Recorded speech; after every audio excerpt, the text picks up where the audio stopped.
Gist ਕੀ ਹੈ ਚੋਣਾਂ ਦਾ? ਇਹ ਇਲੈਕਸ਼ਨ ਕੁਝ ਸਭ ਤੋਂ ਹਟ ਕੇ ਹੈ। ਮੰਡੀਕਰਨ, ਵੋਟਾਂ ਦਾ ਮੰਡੀਕਰਨ ਬੜੇ ਵੱਡੇ ਪੱਧਰ ਤੇ। ਹੁਣ ਚੰਗੇ ਲੋਕੀ ਕਹਿੰਦੇ ਨੇ ਜਿੱਤਣ ਵਾਲਿਆਂ ਨੂੰ ਲੈ ਕੇ ਆਉਣਾ, ਚੰਗਾ ਹੋਏ ਜਾਂ ਮਾੜਾ ਹੋਏ ਪਰ ਜਿੱਤਣ ਵਾਲਾ ਹੋਵੇ। ਬਦਲਾਵ ਕਿੱਥੋਂ? ਰਿਵਾਇਤੀ ਪਾਰਟੀਆਂ ਤੋਂ। ਕਿਉਂ ਭਾਈ? ਰਿਵਾਇਤਾਂ ਤੋਂ ਬਦਲਾਵ ਨਹੀਂ, ਰਿਵਾਇਤੀ ਪਾਰਟੀਆਂ ਤੋਂ ਬਦਲਾਵ ਹੈ। ਟੈਸਟ ਜਿਹੜਾ ਹੈਗਾ ਥੋੜਾ ਜਿਹਾ ਅਨਸਰਟਨ ਹੋ ਗਿਆ, ਇਹਦੇ ਬਾਰੇ ਕੋਈ ਵੀ ਕਿਆਸ ਲਗਾਉਣਾ ਮੁਸ਼ਕਲ ਹੋ ਜਾਂਦਾ ਤੇ ਪੈਸੇ ਦਾ ਇਸਤੇਮਾਲ ਕਰਕੇ ਲੋਕਾਂ 'ਚ ਭਰਮ ਪੈਦਾ ਕਰਨ ਦੀ ਕੋਸ਼ਿਸ਼ ਹੋ ਰਹੀ ਹੈ। ਇਹ ਬਦਲਾਵ ਦੀ ਰਾਜਨੀਤੀ ਨਹੀਂ ਹੈ, ਛਲਾਵੇ ਦੀ ਰਾਜਨੀਤੀ ਹੈ। ਉਹ ਫੇਸ ਦੇ ਉੱਪਰ ਕਿਹੜਾ ਹੋਏਗਾ ਔਰ ਉੱਤੇ ਕਿਹੜੀ ਕਰੀਮ ਲੱਗੀ ਹੋਏਗੀ। ਹੁਣ ਮਤਲਬ ਇਹ ਰਾਜਨੀਤੀ ਹੈ ਜੀ। ਤੇ ਸਰਕਾਰ ਦੀ ਆਪਣੀ ਕਪੈਸਿਟੀ ਹੈ ਨਹੀਂ ਨੌਕਰੀ ਦੇਣ ਦੀ, ਤੇ ਵਾਅਦਾ ਕਿਹੜੀ ਗੱਲ ਦਾ? ਪਰ ਵਾਅਦਾ ਜ਼ਰੂਰ ਕਰਦੇ ਨੇ। ਤੁਸੀਂ ਇਹ ਨਹੀਂ ਕਹਿ ਸਕਦੇ ਕਿ ਮੈਂ ਵਾਅਦਾ ਕੀਤਾ ਸੀਗਾ ਬੰਦੇ ਨੂੰ ਜੇਲ੍ਹ ਨੂੰ ਕਰਨ ਨੂੰ ਮੈਂ ਕਰਤਾ, ਤੇ ਡਰੱਗ ਉੱਥੇ ਦੀ ਉੱਥੇ ਹੈ, ਬੰਦਾ ਜੇਲ੍ਹ 'ਚ ਕਰਤਾ ਹੈ। ਓਪੀਨੀਅਨ ਪੋਲ ਵੀ ਕੈਂਪੇਨਿੰਗ ਦਾ ਇੱਕ ਮੈਥਡ ਬਣ ਗਿਆ।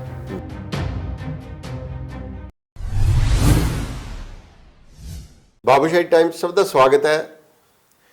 ਮੌਸਮ ਬਦਲ ਰਿਹਾ, ਪੰਜਾਬ ਦੇ ਵਿੱਚ ਚੋਣ ਬੁਖਾਰ ਪੂਰਾ ਹੈ, ਪਰ ਵੈਸੇ ਸਰਦੀ ਘਟ ਰਹੀ ਹੈ ਤੇ ਹੁਣ ਮੌਸਮ ਦੇ ਵਿੱਚ ਵੀ ਤਪਸ਼ ਵਧਣੀ ਸ਼ੁਰੂ ਹੋ ਗਈ ਹੈ ਤੇ ਚੋਣ ਬੁਖਾਰ ਤਾਂ ਬਹੁਤ ਹੀ ਤੇਜ਼ ਹੋਇਆ। ਧੂਆਂਧਾਰ ਪ੍ਰਚਾਰ ਹੋ ਰਿਹਾ ਹੈ। ਮੁਲਕ ਭਰ ਦੇ ਜਿਹੜੇ ਨੇਤਾ ਨੇ ਉਹ ਪੰਜਾਬ ਵੱਲ ਵੀ ਹੀਰਾ ਕੱਤ ਕੇ ਆ ਰਹੇ ਨੇ ਤੇ ਵੋਟਰਾਂ ਨੂੰ ਭਰਮਾਉਣ ਤੇ ਲਲਚਾਉਣ ਲਈ ਉਹ ਤਰ੍ਹਾਂ ਤਰ੍ਹਾਂ ਦੇ ਵਾਅਦੇ, ਨਾਅਰੇ ਤੇ ਦਿਖਾਵੇ ਵੀ ਕਰ ਰਹੇ ਨੇ। ਕਈ ਨਾਟਕ ਵੀ ਕਰ ਰਹੇ ਨੇ, ਐਂਟਰਟੇਨ ਵੀ ਹੋ ਰਿਹਾ ਲੋਕਾਂ ਦਾ। ਤੇ ਇਸ ਸਾਰੇ ਦੌਰ 'ਚ ਸਾਰੇ ਚੋਣ ਜਿਹੜਾ ਮਾਹੌਲ ਬਣਿਆ ਹੈ ਉਹਦੇ 'ਚ ਗੰਭੀਰ ਮੁੱਦੇ ਵੀ ਹੈਗੇ ਨੇ, ਏਜੰਡੇ ਵੀ ਹੈਗੇ ਨੇ, ਜਿਨ੍ਹਾਂ ਬਾਰੇ ਗੱਲ ਕਰਨੀ ਬਹੁਤ ਜ਼ਰੂਰੀ ਹੈ ਕਿ ਚੋਣ ਦਾ ਰੁਖ ਕੀ ਹੈ ਤੇ ਕਿੱਧਰ ਜਾ ਰਹੀ ਹੈ ਤੇ ਕਿਹਨਾਂ ਮੁੱਦਿਆਂ 'ਤੇ ਲੜੀ ਜਾ ਰਹੀ ਹੈ ਚੋਣ। ਇਸ ਵਿਚਾਰ ਚਰਚਾ 'ਚ ਅੱਜ ਅਸੀਂ ਗੱਲ ਕਰਾਂਗੇ ਡਾਕਟਰ ਪ੍ਰਮੋਦ ਕੁਮਾਰ ਨਾਲ। ਡਾਕਟਰ ਪ੍ਰਮੋਦ ਬਾਰੇ ਬਹੁਤ ਲੋਕ ਜਾਣਦੇ ਨੇ। ਸੋਸ਼ਲ ਸਾਇੰਟਿਸਟ ਨੇ, ਐਨਾਲਿਸਟ ਨੇ ਤੇ ਰਿਸਰਚਰ ਨੇ ਤੇ IDC ਚੰਡੀਗੜ੍ਹ ਦੇ ਡਾਇਰੈਕਟਰ ਨੇ। Doctor Sahib welcome. Thank you ਬੁੱਲੀ ਜੀ। ਇਹ ਦੱਸੋ, ਸ਼ੋਰ ਸ਼ਰਾਬਾ ਤਾਂ ਬਹੁਤ ਹੈ, ਰੌਲਾ ਰੱਪਾ ਬੜਾ ਹੈ, ਪਰ ਜਿਸਟ ਕੀ ਹੈ ਚੋਣਾਂ ਦਾ? ਅਸਲ 'ਚ ਕੀ ਇੱਕ ਕਿ ਚੋਣਾਂ ਜਿਹੜੀਆਂ ਪਹਿਲਾਂ ਦੀਆਂ ਚੋਣਾਂ ਤੇ ਇਸ ਵਾਰ ਦੀਆਂ ਚੋਣਾਂ 'ਚ ਕੀ ਫਰਕ ਹੈ? ਦੇਖੋ ਬੱਲੀ ਜੀ, ਮੈਂ ਕੋਈ 3 ਦਹਾਕਿਆਂ ਤੋਂ ਪੰਜਾਬ ਦੀ ਰਾਜਨੀਤੀ ਨੂੰ ਸਮਝਣ ਦੀ ਕੋਸ਼ਿਸ਼ ਕਰ ਰਿਹਾ ਔਰ ਇਹ ਪਹਿਲੀ ਵਾਰ ਹੈ ਕਿ ਮੈਨੂੰ ਇਹ ਲੱਗ ਰਿਹਾ ਹੈ ਕਿ ਇਹ ਇਲੈਕਸ਼ਨ ਕੁਝ ਸਭ ਤੋਂ ਹਟ ਕੇ ਹੈ। ਇਹਦੇ ਵਿੱਚ ਜਿਹਨੂੰ ਅਸੀਂ ਕਰਾਊਡਿੰਗ ਆਫ ਇਲੈਕਟੋਰਲ ਸਪੇਸ ਕਹਿੰਦੇ ਆ ਕਿ ਬੜੀਆਂ ਪਾਰਟੀਆਂ ਨੇ, 5 ਆਪਸ਼ਨਸ ਨੇ, ਹੋਰ ਵੀ ਇੰਡੀਪੈਂਡੈਂਟ ਕੈਂਡੀਡੇਟ ਖੜੇ ਹੋਏ ਨੇ।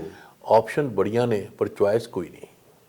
ਮੈਂ ਮਤਲਬ ਇਹ ਗੱਲ ਜਿਹੜੀ ਤੁਸੀਂ ਕਰੀ ਨਾ, ਉਹ ਪਹਿਲਾਂ ਜਦੋਂ ਮੈਂ ਅੱਜ ਰੋਬਿਨ ਹੋਰਾਂ ਨਾਲ ਗੱਲ ਕਰ ਰਿਹਾ ਸੀ, ਉਹ ਕਹਿੰਦੇ ਸੀ ਵੀ ਲੋਕ ਬਦਲ ਚਾਹੁੰਦੇ ਨੇ ਪਰ ਨਾਲ ਮਤਲਬ ਉਤਸ਼ਾਹ ਨਹੀਂ ਉਹਦੇ ਵੋਟਾਂ ਵਾਸਤੇ, ਉਹਨਾਂ ਦਾ ਉਤਸ਼ਾਹ ਨਹੀਂ ਹੈ, ਉਹਨੂੰ ਸਮਝ ਨਹੀਂ ਆ ਰਹੀ।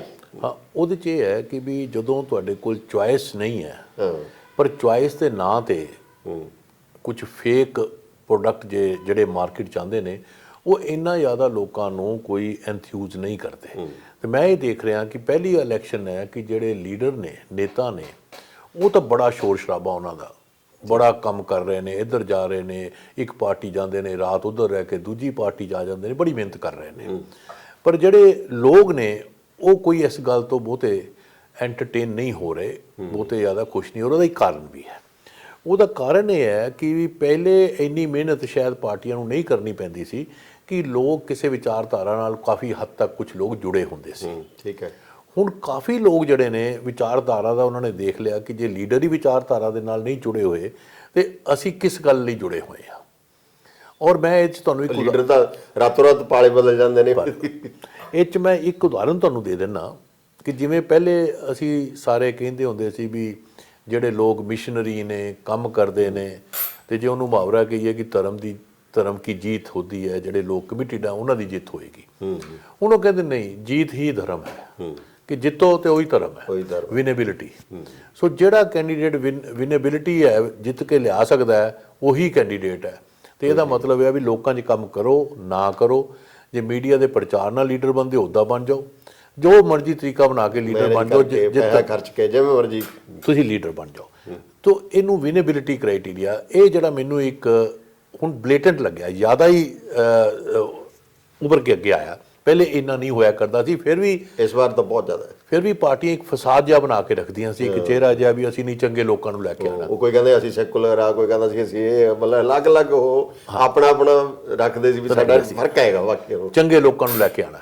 ਹੁਣ ਚੰਗੇ ਲੋਕੀ ਕਹਿੰਦੇ ਨਹੀਂ ਜਿੱਤਣ ਵਾਲਿਆਂ ਨੂੰ ਲੈ ਕੇ ਆਣਾ, ਚੰਗਾ ਹੋਏ ਜਾਂ ਮਾੜਾ ਹੋਏ ਪਰ ਜਿੱਤਣ ਵਾਲਾ ਹੋਵੇ। ਸੋ ਇਹ ਇੱਕ ਬਦਲਾਅ ਮੈਂ ਇਹਦੇ 'ਚ ਹੁਣ ਦੇਖ ਰਿਹਾ। ਔਰ ਇਹਦੇ ਨਾਲ ਤੀਜੀ ਗੱਲ ਜਿਹੜੀ ਜੁੜੀ ਮੈਨੂੰ ਹੁਣ ਨਜ਼ਰ ਆਉਂਦੀ ਹੈ ਇਹਦੇ 'ਚ, ਕਿ ਪਹਿਲਾ ਇਲੈਕਸ਼ਨ ਹੈ ਸ਼ਾਇਦ ਜਿਹਦੇ 'ਚ ਪੰਜਾਬ ਦੇ ਸੰਦਰਭ 'ਚ ਕਿ ਉਹ ਗੱਲਾਂ ਹੋ ਰਹੀਆਂ ਜਿਵੇਂ ਐਕਸਕਲੂਸਿਵ ਵੋਟ ਬੈਂਕ, ਜਿਵੇਂ ਅਸੀਂ ਕਹਿੰਦੇ ਆ ਕਿ ਇੱਕ ਦਲਿਤਾਂ ਦਾ ਵੋਟ ਬੈਂਕ ਹੈ ਜੀ, ਇੱਕ ਹਿੰਦੂਆਂ ਦਾ ਵੋਟ ਬੈਂਕ ਹੈ ਜੀ, ਇੱਕ ਜੱਟ ਕਿਸਾਨ ਦਾ ਵੋਟ ਬੈਂਕ ਹੈ, ਇੱਕ ਸ਼ਹਿਰੀ ਦਾ, ਇੱਕ ਨਹੀਂ ਸ਼ਹਿਰੀ ਦਾ, ਇੱਕ ਪਿੰਡ ਵਾਲੇ ਦਾ ਵੋਟ ਬੈਂਕ ਹੈ। ਪੰਜਾਬ 'ਚ ਪਹਿਲੇ ਕਦੀ ਇਸ ਤਰ੍ਹਾਂ ਦੀਆਂ ਕੈਟੇਗਰੀ ਜਿਹਨੂੰ ਅਸੀਂ ਕਹਿੰਦੇ ਹਾਂ ਉਹਦਾ ਇਸਤੇਮਾਲ ਨਹੀਂ ਹੁੰਦਾ ਸੀ। ਮਤਲਬ ਪ੍ਰਭਾਵ ਹੁੰਦੇ ਸੀ ਪਰ ਇਦਾਂ ਸ਼ਾਰਪਲੀ ਇਹ ਡਿਸਕਸ ਨਹੀਂ ਮਤਲਬ ਹੁੰਦੇ। ਜਿਹੜਾ ਇਹਨੂੰ ਅਸੀਂ ਕਹਿੰਦੇ ਆ ਕਿ ਵੀ ਇਹਦਾ ਇਸਤੇਮਾਲ ਸਿਰਫ ਇੱਕ ਪਰਟੀਕੂਲਰ ਛੋਟੇ ਸੈਕਸ਼ਨ 'ਚ ਹੁੰਦਾ ਸੀ। ਮੈਂ ਤੁਹਾਨੂੰ ਐਗਜ਼ਾਮਪਲ ਦੇ ਦਿੰਦਾ, ਜਿਵੇਂ ਬਹੁਜਨ ਸਮਾਜ ਪਾਰਟੀ, ਉਹਦੀ ਹੋਲਡ 5-6% ਤੇ ਰਹੀ ਹੈ, ਤੇ ਇੰਨਾ ਕੀ ਤੁਸੀਂ ਐਕਸਕਲੂਸਿਵ ਵੋਟ ਬੈਂਕ ਕਹਿ ਲਓ, ਜਦ ਕਿ ਦਲਿਤ ਪਾਪੂਲੇਸ਼ਨ 32% ਦੇ ਕਰੀਬ ਹੈ। ਇਸ ਤਰ੍ਹਾਂ ਹੀ ਜਿਹੜਾ ਤੁਹਾਡਾ ਅਰਬਨ ਹਿੰਦੂ ਹੈ ਜਾਂ ਸੈਮੀ ਅਰਬਨ ਏਰੀਆ 'ਚ ਹਿੰਦੂ ਰਹਿੰਦਾ ਹੈ, ਤੇ ਬੀਜੇਪੀ ਦਾ ਸਪੋਰਟ ਬੇਸ ਜੇ 1992 ਦੇ ਇਲੈਕਸ਼ਨ ਤੋਂ ਪਹਿਲੇ ਦੇਖ ਲਓ 6% ਦੇ ਆਸ-ਪਾਸ ਸੀਗਾ, ਔਰ ਉਸ ਤੋਂ ਬਾਅਦ 8% ਦੇ 9% ਦੇ ਆਸ-ਪਾਸ। ਸੋ ਸਾਰੇ ਉਧਰ ਨਹੀਂ ਜਾਂਦੇ। ਉਹ ਵੀ ਐਕਸਕਲੂਸਿਵ ਵੋਟ ਬੈਂਕ ਸਾਰਾ ਨਹੀਂ ਹੈ, ਉਹ ਇੱਕ ਛੋਟਾ ਸੈਕਸ਼ਨ ਇਹ ਜਾਂਦਾ ਸੀ। ਇਸ ਕਰਕੇ ਮੈਨੂੰ ਲੱਗਦਾ ਵੀ ਇਸ ਵਾਰ ਉਹ ਕੈਟੇਗਰੀਜ਼ ਦਾ ਖੁੱਲ੍ਹੇ ਤੌਰ ਤੇ ਇਸਤੇਮਾਲ ਹੋਇਆ, ਵਰਤੋਂ ਹੋ ਰਹੀ ਹੈ, ਔਰ ਜਿੰਨੇ ਪੰਜਾਬ ਦੀ ਰਾਜਨੀਤੀ ਨੂੰ ਪੋਲਰਾਈਜ਼ ਵੀ ਕੀਤਾ। ਔਰ ਮੈਂ ਇਹਨੂੰ ਕੋਈ ਸਮਝਦਾ ਵੀ ਇਹ ਕੋਈ ਚੰਗਾ ਟ੍ਰੈਂਡ ਹੈ ਨਹੀਂ। ਬਲ ਤੁਹਾਡਾ ਮਤਲਬ ਇਹ ਗੱਲ ਜਿਹੜੀ ਪੋਲਰਾਈਜੇਸ਼ਨ ਦੀ ਚੱਲ ਰਹੀ ਹੈ ਵੀ ਕਿਸੇ ਹੱਦ ਤੱਕ ਪੋਲਰਾਈਜੇਸ਼ਨ ਹੋ ਰਹੀ ਹੈ, ਪਰ ਮੈਨੂੰ ਇਹ ਲੱਗਦਾ ਵੀ ਇਹ ਲੰਬੇ ਸਮੇਂ ਨਹੀਂ ਚੱਲ ਸਕਦੀ। ਸਤਹੀ ਤੌਰ ਤੇ ਹੈ, ਉੱਪਰੀ ਤੌਰ ਤੇ ਪੋਲਰਾਈਜੇਸ਼ਨ ਹੈ, ਔਰ ਕੁਝ ਥੋੜੇ ਸੈਕਸ਼ਨ ਇਹਦੇ ਨਾਲ ਇਨਫਲੂਐਂਸ ਵੀ ਹੁੰਦਾ, ਉਹ ਹਰ ਵੇਲੇ ਹੁੰਦਾ। ਕੋਈ ਇਹਦੇ ਬਾਰੇ ਕੀ ਕਾਰਨ ਪੰਜਾਬ ਦੀ ਕਲਚਰਲ ਹਿਸਟਰੀ ਹੈ ਜਾਂ ਪੰਜਾਬ ਦੇ ਮਤਲਬ ਕਿਹੜੇ ਕਾਰਨ ਨੇ ਜਿਹੜੇ ਕਰਕੇ ਨਹੀਂ? ਦੇਖੋ, ਪੰਜਾਬ ਦਾ ਜਿਹੜਾ ਇੱਕ ਬੜਾ ਰਿਚ ਵਿਰਸਾ ਹੈ, ਉਹ ਖਾਲੀ ਧਰਮ ਦਾ ਨਹੀਂ ਹੈ। ਸਿੱਖੀਜ਼ਮ ਦਾ ਇੱਕ ਆਪਣਾ ਬੜਾ ਵੱਡਾ ਰੋਲ ਹੈ, ਆਰਿਆ ਸਮਾਜ ਦਾ ਵੀ ਹੈ, ਪਰ ਇੱਕ ਸੂਫੀ ਟ੍ਰੈਡੀਸ਼ਨ ਹੈ। ਔਰ ਪੰਜਾਬ ਦੇ ਵਿਰਸੇ 'ਚ ਜਿਹੜੀਆਂ ਮੂਵਮੈਂਟਸ ਆਉਂਦੀਆਂ ਰਹੀਆਂ, ਉਹ ਸਾਰੀਆਂ ਨੇ ਇਸ ਵਿਰਸੇ ਨੂੰ ਬੜਾ ਆਪਸ 'ਚ ਮਿਲਾ ਕੇ ਰੱਖਿਆ। ਉਹ ਐਕਸਕਲੂਸਿਵ ਨਹੀਂ ਹੋਣ ਦਿੱਤਾ। ਇੰਟੈਗ੍ਰੇਸ਼ਨ ਵਾਲੀ ਜਿਹੜਾ ਵਿਰਸਾ ਹੈ, ਤੇ ਉਸ ਵਿਰਸੇ ਦੇ ਵਿੱਚ ਜਿਹੜੀ ਇਲੈਕਸ਼ਨ ਵੀ, ਜਿਹੜਾ ਪੋਲੀਟਿਕਸ ਵੀ ਸੀਗਾ ਇਲੈਕਟੋਰਲ, ਉਹਨੇ ਵੀ ਹੌਲੀ ਮੈਂ ਜੇ ਆਪਾਂ ਕਹਾਂ ਪੰਜਾਬੀ ਸੂਬੇ ਤੋਂ ਬਾਅਦ ਉਹ ਜਿਹੜਾ ਇਲੈਕਸ਼ਨ ਦਾ ਪ੍ਰੋਸੈਸ ਸੀਗਾ ਉਹ ਘੱਟ ਡਿਵੀਸਿਵ ਹੁੰਦਾ ਗਿਆ, ਪੋਲਰਾਈਜ਼ ਘੱਟ ਹੁੰਦਾ ਗਿਆ। ਤੇ 1997 'ਚ ਆ ਗਏ ਤੇ ਮੋਗਾ ਡੈਕਲੇਰੇਸ਼ਨ ਆ ਜਾਂਦੀ ਹੈ, ਜਿਸ 'ਚ ਕਿਹਾ ਜਾਂਦਾ ਹੈ ਕਿ ਕੋਈ ਵੀ ਡਿਸਕ੍ਰਿਮੀਨੇਸ਼ਨ ਜੇ ਪੰਜਾਬ ਦੇ ਖਿਲਾਫ ਹੁੰਦਾ ਉਹ ਸਿੱਖਾਂ ਦੇ ਖਿਲਾਫ ਨਹੀਂ ਮੰਨਿਆ ਜਾਏਗਾ, ਸਾਰੇ ਪੰਜਾਬੀਆਂ ਦੇ ਖਿਲਾਫ ਮੰਨਿਆ ਜਾਏਗਾ। ਉਹਦੇ 'ਚ ਹਿੰਦੂ ਵੀ ਉਹਨਾਂ ਹੀ ਆਪਣੇ ਡਿਸਕ੍ਰਿਮੀਨੇਸ਼ਨ ਮੰਨੇ ਔਰ ਦੂਜਾ ਵੀ ਮੰਨੇ। ਮੈਂ ਸਮਝਦਾ ਵੀ ਇਹ 97 ਤੋਂ ਬਾਅਦ ਹੀ ਉਹ ਵੀ ਦੇਖੋ ਪੰਜਾਬੀ ਵਾਲਾ ਬਦਲਿਆ ਵੀ ਬਾਅਦ 'ਚ, ਜਿਹੜਾ ਉਹ ਮੂਵਮੈਂਟ ਸੀ ਵੀ ਜਿਹੜੇ ਪੰਜਾਬੀ ਨਾਲ ਲਿਖਾਓ ਮਾਤ ਭਾਸ਼ਾ, ਬਾਅਦ 'ਚ ਉਹ ਚੇਂਜ ਵੀ ਹੋ ਗਿਆ ਸੀ। ਚੇਂਜ ਵੀ ਹੋਇਆ, 91% ਲੋਕਾਂ ਨੇ ਫਿਰ ਲਿਖਾਇਆ। ਇਹਦਾ ਮਤਲਬ ਇਹ ਹੈ ਕਿ ਪੰਜਾਬ ਉਸ ਪਾਸੇ ਵੀ ਚੱਲਿਆ ਸੀ। ਸੋ ਇਹ ਇੱਕ ਉਸ ਗੱਲ ਦੀ। ਪਰ ਇਹਦੇ ਨਾਲ ਹੁਣ ਜਿਹੜੀ ਜੁੜੀ ਹੋਈ ਜਿਹੜੀ ਗੱਲ ਮੈਨੂੰ ਦੂਜੀ ਲੱਗਦੀ ਹੈ ਇਹਦੇ 'ਚ, ਮੰਡੀਕਰਨ ਦੀ। ਮੰਡੀਕਰਨ, ਵੋਟਾਂ ਦਾ ਮੰਡੀਕਰਨ ਬੜੇ ਵੱਡੇ ਪੱਧਰ ਤੇ ਹੋਇਆ। ਵੈਸੇ ਹਰ ਸਫੀਅਰ 'ਚ ਹੀ ਹੈ, ਪਰ ਇਸ ਵਾਰ ਕਿਉਂਕਿ ਆਈਡੀਓਲੋਜੀ ਦਾ ਨਾ ਹੋਣਾ, ਤੇ ਹੁਣ ਹਰ ਵੋਟ ਇੱਕ ਮੰਡੀਕਰਨ ਦਾ, ਉਹਨੂੰ ਵਿੱਚ ਮੰਡੀ 'ਚ ਲਿਆ ਕੇ ਦੇਖਿਆ ਜਾ ਰਿਹਾ। ਉਹਨਾਂ ਨੂੰ ਲੁਭਾਣੇ ਵਾਅਦੇ ਕੀਤੇ ਜਾ ਰਹੇ ਨੇ, ਔਰ ਬੜੇ ਵੱਡੇ ਪੱਧਰ ਤੇ ਕੀਤੇ ਜਾ ਰਹੇ ਨੇ। ਤੇ ਜਿਵੇਂ ਉਹ ਆਪਾਂ ਕਹਿੰਦੇ ਵੀ ਕਿਰਤ ਕਰੋ, ਹੁਣ ਉਹ ਕਿਰਤ ਕੁਰਤ ਕੋਈ ਨਾ ਕਰੋ, ਤੁਹਾਨੂੰ ਪੈਸੇ ਘਰੇ ਦੇ ਦਿਆਂਗੇ, ਤੁਸੀਂ ਕੰਮ ਕਰੋ ਜਾਂ ਨਾ ਕਰੋ, ਤੁਹਾਨੂੰ 1000 ਰੁਪਇਆ ਦੇ ਦਿਆਂਗੇ, ਦੂਸਰਾ ਕਹਿੰਦਾ 2000 ਦੇ ਦਿਆਂਗੇ, ਤੀਜਾ ਕਹਿੰਦਾ ਮੈਂ ਸਿਲੰਡਰ ਵੀ ਨਾਲ ਦੇ ਦਿਆਂਗਾ, ਚੌਥਾ ਕਹਿੰਦਾ ਆਟਾ ਦਾਲ ਵੀ ਦੇ ਦਿਆਂਗੇ, ਪੰਜਵਾਂ ਕਹਿੰਦਾ ਵੀ ਆਟਾ ਦਾਲ ਨਾਲ ਚੀਨੀ ਵੀ ਦੇ ਦਿਆਂਗੇ, ਤੇ ਕੰਮ ਕਰਨ ਦੀ ਕੋਈ ਲੋੜ ਨਹੀਂ, ਕਮਾਉਣ ਜੋਗੇ ਨਹੀਂ ਬਣਾਉਣਾ, ਕਮਾਉਣ ਜੋਗੇ ਨਹੀਂ ਬਣਾਉਣਾ। ਔਰ ਇਹਦਾ ਮਤਲਬ ਇਹ ਹੈ ਵੀ ਪੰਜਾਬ ਦੀ ਡਿਵੈਲਪਮੈਂਟ 'ਚ ਜਿਹੜੀ ਖੜੋਤ ਆਈ ਹੈ ਉਹਨੂੰ ਹੋਰ ਪਿੱਛੇ ਲੈ ਕੇ ਜਾਣਾ, ਉਹਨੂੰ ਅੱਗੇ ਨਹੀਂ ਲੈ ਕੇ ਜਾਣਾ। ਇਹ ਮੰਡੀਕਰਨ ਦਾ ਜਿਹੜਾ ਹੈ, ਹਾਲਾਂਕਿ ਮਾਰਕੀਟ ਜਿਹੜੀ ਹੁੰਦੀ ਹੈ ਉਹ ਡਿਵੈਲਪਮੈਂਟ ਲੈ ਕੇ ਜਾਂਦੀ ਹੈ, ਇਹ ਜਦੋਂ ਪਰ ਇਲੈਕਸ਼ਨ ਪ੍ਰੋਸੈਸ ਦਾ ਜਿਹੜਾ ਮੰਡੀਕਰਨ ਹੈ ਉਹ ਸਗੋਂ ਪਿੱਛਾ ਖਿੱਚੂ ਹੈ, ਨੈਗੇਟਿਵ ਆ, ਅੱਗੇ ਲੈ ਕੇ ਨਹੀਂ ਜਾ ਰਿਹਾ। ਤੀਜਾ ਜਿਹੜਾ ਮੈਨੂੰ ਇਹਦੇ 'ਚ ਗੱਲ ਲੱਗੀ ਹੈ, ਜਿਸ ਤਰ੍ਹਾਂ ਮੀਡੀਆ ਦਾ ਪ੍ਰਚਾਰ ਹੈ, ਜਿਹਨੂੰ ਅਸੀਂ ਜੇ ਕਹੀਏ ਵੀ simple answer to complex questions, ਔਖੇ ਸਵਾਲ ਜਵਾਬ ਬੜੇ ਸਿੱਧੇ ਜਿਹੇ ਦਿੱਤੇ ਜਾ ਰਹੇ ਨੇ। ਬਦਲਾਵ ਕਿੱਥੋਂ? ਰਿਵਾਇਤੀ ਪਾਰਟੀਆਂ ਤੋਂ। ਕਿਉਂ ਭਾਈ? ਰਿਵਾਇਤਾਂ ਤੋਂ ਬਦਲਾਵ ਨਹੀਂ, ਰਿਵਾਇਤੀ ਪਾਰਟੀਆਂ ਤੋਂ ਬਦਲਾਵ ਹੈ। ਅਸੀਂ ਰਿਵਾਇਤਾਂ ਉਹੀ ਫਾਲੋ ਕਰਾਂਗੇ, ਅਸੀਂ ਕੰਮ ਉਹੀ ਕਰਾਂਗੇ ਜੋ ਉਹੀ, ਪਰ ਸਾਨੂੰ ਅਲੱਗ ਦੇਖੋ ਵੀ ਅਸੀਂ ਉਹੀ ਲੀਡਰ ਸਾਡੇ, ਉਹ ਇਧਰੋਂ ਕੋਈ ਡ੍ਰੌਪ ਆਊਟ ਹੋ ਕੇ ਆਇਆ ਕਾਂਗਰਸ ਚੋਂ, ਕੋਈ ਅਕਾਲੀ ਦਲ ਚੋਂ, ਕੋਈ ਕਿਸੇ ਹੋਰ ਪਾਰਟੀ ਚੋਂ, ਤੇ ਅਸੀਂ ਲੀਡਰ ਸਾਰੇ ਉਹੀ ਰੱਖਾਂਗੇ ਤੇ ਕੰਮ ਵੀ ਉਦਾਂ ਹੀ ਕਰਾਂਗੇ। ਪਰ ਰਿਵਾਇਤੀ ਪਾਰਟੀਆਂ ਤੋਂ ਅਲੱਗ ਹੋਣ ਦਾ ਮਤਲਬ ਬਦਲਾਵ ਹੈ। ਮੈਂ ਸਮਝਦਾ ਕਿ ਇਹ ਬਦਲਾਵ ਦੀ ਰਾਜਨੀਤੀ ਨਹੀਂ ਹੈ, ਛਲਾਵੇ ਦੀ ਰਾਜਨੀਤੀ ਹੈ। ਇਹ ਇੱਕ ਤਰ੍ਹਾਂ ਦੇ ਫੇਕ ਪ੍ਰੋਮਿਸਿਸ ਔਰ ਇੱਕ ਤਰ੍ਹਾਂ ਦਾ ਜਿਹੜਾ ਬਦਲਾਵ ਦੀ ਪਰਿਭਾਸ਼ਾ ਨੂੰ ਪੋਲਿਊਟ ਕਰਨਾ, ਬਲਰ ਕਰਨਾ, ਉਹ ਹੈ। ਪੰਜਾਬ ਨੂੰ ਇਸ ਵੇਲੇ ਰੀਅਲ ਸੈਂਸ 'ਚ ਬਦਲਾਵ ਚਾਹੀਦਾ, ਜਿਹਨੂੰ ਅਸੀਂ ਆਲਟਰਨੇਟਿਵ ਰਾਜਨੀਤੀ ਦੀ ਗੱਲ ਕਰਦੇ ਆ ਕਿ ਬਦਲਾਵ। ਹੁਣ ਬਦਲਾਵ ਨੀਲੀ ਪਗੜੀ ਤੋਂ ਚਿੱਟੀ ਪਗੜੀ ਜਾਂ ਸਫੇਦ ਟੋਪੀ, ਇਹਨੂੰ ਬਦਲਾਵ ਕਵਾਂਗੇ? ਜਾਂ ਬਦਲਾਵ ਅਸੀਂ ਇਹ ਕਵਾਂਗੇ ਕਿ ਇਹ ਚਿਹਰੇ ਜਿਹੜੇ ਬਦਲ ਗਏ ਤੇ ਉਹ ਬਦਲਾਵ ਹੈ ਵੀ ਹੁਣ ਕੈਪਟਨ ਅਮਰਿੰਦਰ ਸਿੰਘ ਨਹੀਂ ਰਹੇ ਰਾਜਨੀਤੀ 'ਚ, ਚੀਫ ਮਿਨਿਸਟਰ ਨਹੀਂ ਰਹੇ, ਹੁਣ ਚਰਨਜੀਤ ਚੰਨੀ ਆ ਗਏ ਤੇ ਇਹ ਬਦਲਾਵ ਹੋ ਗਿਆ। ਇਹਦੇ 'ਚ ਮੈਨੂੰ ਫੈਜ਼ ਅਹਿਮਦ ਫੈਜ਼ ਦਾ ਇੱਕ ਸ਼ੇਰ ਯਾਦ ਆਉਂਦਾ ਕਿ ਆਓ ਮਿਲ ਕੇ ਹਮ ਵੀ ਆਪਣਾ ਘਰ ਜਲਾएं, ਆਪਣੀ ਰਾਤ ਕੋ ਰੋਸ਼ਨ ਕਰ लें। ਹੁਣ ਆਪਣੀ ਰਾਤਾਂ ਨੂੰ ਰੋਸ਼ਨ ਤੁਸੀਂ ਆਪਣੇ ਘਰ ਜਲਾ ਕੇ ਕਰ ਰਹੇ ਹੋ, ਸ਼ਾਇਦ ਇਹ ਠੀਕ ਨਹੀਂ ਹੈ, ਕਿਉਂਕਿ ਚਿਹਰੇ ਬਦਲਣ ਦੇ ਨਾਲ ਜਾਂ ਪਗੜੀਆਂ ਬਦਲ ਦੇ ਨਾਲ ਇਹ ਬਦਲਾਵ ਇਹਨੂੰ ਨਹੀਂ ਕਿਹਾ ਜਾ ਸਕਦਾ। ਇਹ ਇੱਕ ਛਲਾਵਾ ਹੈ। ਬਦਲਾਵ ਜਦ ਤੱਕ ਲੋਕਾਂ ਦੀ ਰੀਅਲ ਜ਼ਿੰਦਗੀ, ਜਿਹੜੇ ਉਹਨਾਂ ਦੇ ਰੀਅਲ ਮੁੱਦੇ ਨੇ, ਸਰਵਾਈਵਲ ਦਾ ਮੁੱਦਾ ਹੈ, ਉਹਨਾਂ ਦੀਆਂ ਜਿਹੜੀਆਂ ਉਹਨਾਂ ਦੀ ਨੌਕਰੀਆਂ ਜਾਂ ਪ੍ਰੋਡਕਟਿਵ ਲਾਈਵਲੀਹੁੱਡ ਅਰਨ ਕਰਨ ਦਾ ਮੁੱਦਾ ਹੈ, ਇੰਡਸਟਰੀ ਦੇ ਪੰਜਾਬ 'ਚ ਜਿਹੜੇ ਆਪਣੇ ਮੁੱਦੇ ਨੇ ਜਿਹਦੇ ਕਰਕੇ ਇੰਡਸਟਰੀ ਲੱਗੇ, ਐਗਰੀਕਲਚਰ ਦੇ ਵਿੱਚ ਕਿਸ ਤਰ੍ਹਾਂ ਉਹਨੂੰ ਪ੍ਰੋਫਿਟੇਬਲ ਬਣਾਉਣਾ ਹੈ, ਇਨਕਮ ਜਨਰੇਟਿੰਗ ਬਣਾਉਣਾ ਹੈ, ਉਹਦੇ ਲਿੰਕ ਕਿੱਦਾਂ ਐਗਰੋ ਨਾਲ ਕਰਨੇ, ਐਗਰੋ ਇੰਡਸਟਰੀ ਨਾਲ ਜੋੜਨੇ ਨੇ, ਔਰ ਕਿਸ ਤਰ੍ਹਾਂ ਅਸੀਂ ਸਿੱਖਿਆ ਦਾ ਇਹੋ ਜਿਹੀ ਸਿੱਖਿਆ ਦੇਣੀ ਹੈ, ਹਿਊਮਨ ਰਿਸੋਰਸ ਇਹੋ ਜਿਹਾ ਡਿਵੈਲਪ ਕਰਨਾ ਹੈ ਜਿਹੜਾ ਕਿ ਵਰਲਡ ਲੈਵਲ ਤੇ ਕੰਪੀਟੀਟਿਵ ਹੋਵੇ, ਕਿਤੇ ਵੀ ਨੌਕਰੀ ਕਰ ਸਕੇ ਔਰ ਆਪਣਾ ਜੀਵਿਕਾ ਕਮਾ ਸਕੇ ਔਰ ਇੱਕ ਚੰਗੇ ਸਮਾਜ ਦੀ ਸਰਚਨਾ ਕਰਨ ਲਈ ਯੋਗਦਾਨ ਪਾ ਸਕੇ। ਤੁਹਾਡਾ ਮਤਲਬ ਮੈਂ ਜੋ ਸਮਝਿਆ ਤੁਹਾਡੇ ਵੀ ਜਿਹੜੀਆਂ ਨਵੇਂ ਪਲੇਅਰ ਨੇ ਪੰਜਾਬ ਦੀ ਪੋਲਿਟਿਕਸ 'ਚ, ਪਾਰਟੀਆਂ ਜਿਹੜੀਆਂ ਰਵਾਇਤੀ ਪਾਰਟੀਆਂ ਤੋਂ ਇਲਾਵਾ, ਵੀ ਉਹਨਾਂ ਦੇ ਵਿੱਚ ਜਿਹੜਾ ਸਟੱਫ ਹੈ ਜਾਂ ਜਿਹੜੇ ਹੋ ਗਏ ਉਹ ਇਹਨਾਂ 'ਚੋਂ ਗਏ ਹੋਏ ਨੇ। ਤੁਹਾਡਾ ਮਤਲਬ ਇਹ ਹੈ? ਠੀਕ ਹੈ। ਔਰ ਇਹ ਗੱਲ ਠੀਕ ਹੈ ਤੁਹਾਡੀ, ਪਰ ਮੈਂ ਜੇ ਇਹਨੂੰ ਆਪਾਂ ਪਹਿਲੇ ਇਹ ਗੱਲ ਕਰ ਲੈਂਦੇ ਹਾਂ ਕਿ ਅੱਜ ਜਿਹੜੇ ਪੰਜਾਬ ਦੀ ਰਾਜਨੀਤੀ, ਜਦੋਂ ਅਸੀਂ ਕਰਾਊਡਿੰਗ ਆਫ ਇਲੈਕਟੋਰਲ ਸਪੇਸ ਕਹੀ ਹੈ, ਪੰਜਾਬ 'ਚ 3 ਮੇਨ ਦਲ ਨੇ। ਇੱਕ ਤਾਂ ਕਾਂਗਰਸ ਪਾਰਟੀ ਹੈ, ਔਰ ਇੱਕ ਐਸਡੀ ਅਕਾਲੀ ਦਲ 100 ਸਾਲ ਪੁਰਾਣੀ ਪਾਰਟੀ ਹੈ, ਤੀਸਰਾ ਆਮ ਆਦਮੀ ਪਾਰਟੀ, ਔਰ 2 ਹੋਰ ਨਵੇਂ ਜਿਹੜੇ ਆਏ ਨੇ। ਉਹਦੇ 'ਚ ਬੀਜੇਪੀ ਤੇ ਕੈਪਟਨ ਸਾਹਿਬ ਦੀ ਜਿਹੜੀ ਪੰਜਾਬ ਲੋਕ ਕਾਂਗਰਸ ਹੈ, ਔਰ ਨਾਲ ਢੀਂਡਸਾ ਸਾਹਿਬ ਦੀ ਇੱਕ ਜਿਹੜੀ ਪਾਰਟੀ ਹੈ, ਇਹਨਾਂ ਸਾਰਿਆਂ ਦਾ ਇੱਕ ਅਲਾਇੰਸ ਹੈ। ਇੱਕ ਨਵਾਂ ਧਿਰਾ ਸਾਹਮਣੇ ਆਇਆ, ਔਰ 5ਵਾਂ ਜਿਹੜਾ ਸੰਯੁਕਤ ਸਮਾਜ ਮੋਰਚਾ, ਇੱਕ ਕਿਸਾਨਾਂ ਦਾ ਇੱਕ ਗਰੁੱਪ ਜਿਹੜਾ ਇਲੈਕਸ਼ਨ 'ਚ ਅੱਗੇ ਆਇਆ। ਆਲਟਰਨੇਟਿਵ ਜਿਹੜੀਆਂ ਜਾਂ ਬਦਲਾਅ ਵਾਲੀਆਂ ਨਵੀਆਂ ਪਾਰਟੀਆਂ, ਨਵੇਂ ਐਂਟਰੈਂਟ ਜਿਹਦੀ ਗੱਲ ਕਰਦੇ ਸੀ। ਹਾਂ ਦੇਖੋ, ਪੰਜਾਬ ਦੀ ਰਾਜਨੀਤੀ 'ਚ ਪਹਿਲੀ ਵਾਰ ਜਿਹੜਾ ਕੰਟੈਸਟ ਹੈ ਉਹ